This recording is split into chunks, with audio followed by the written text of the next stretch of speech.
ETB-ko berri emalea izateko albistea barrutik ezagutu beharra dago, busti beharra dago. Orain rankinean aurkezleak uretara saltoka.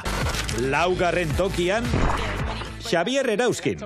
Fantasia gutxirekin egin zuen salto. Ez txiru buelta ez ezer, zuzenean uretara. Teia hau, urazpian utziko dut.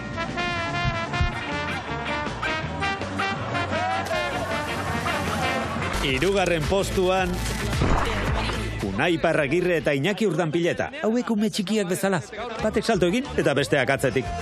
Zer ikusi, ura nahi. Jaiegunetan ere lanean, ala? Ez, gaur lanik ez. Gaur elantxo bera etorri naiz ondo pasatzera. Eta elantxo bera ezin detek etorri uretara salto egin gabe sakratua da baita hori. Uretara zoazela? Bai.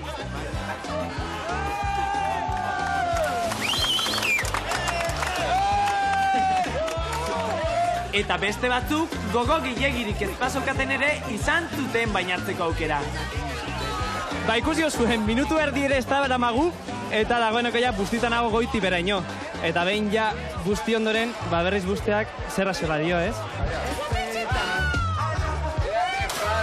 Bigarren tokian, Jose Felipe Auzmendi. Uretara salto egiteko ere doktorea da gizon hau, maoizko galtzak eta guzti bota zen. Hortaz blai egin behar dut, busti egin behar dut, eta bustitzeko honena izango dut, elantxobeko portura. Salto egitea. Ez, kruzetako mollie. Exactamente, kruzetako mollie. Venga. Aupa. Kruzetako molliera noa.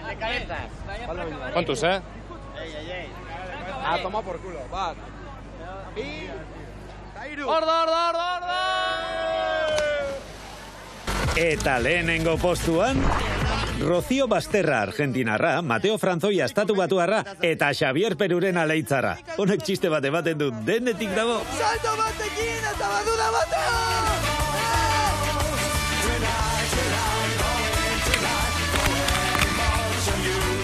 Ai, hau, profesionaltasuna!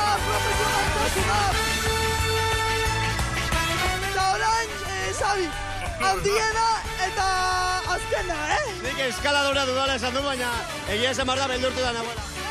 Animatu, txaloka! Xavi, joe, hau ez berdina, bai behitu ze teknika!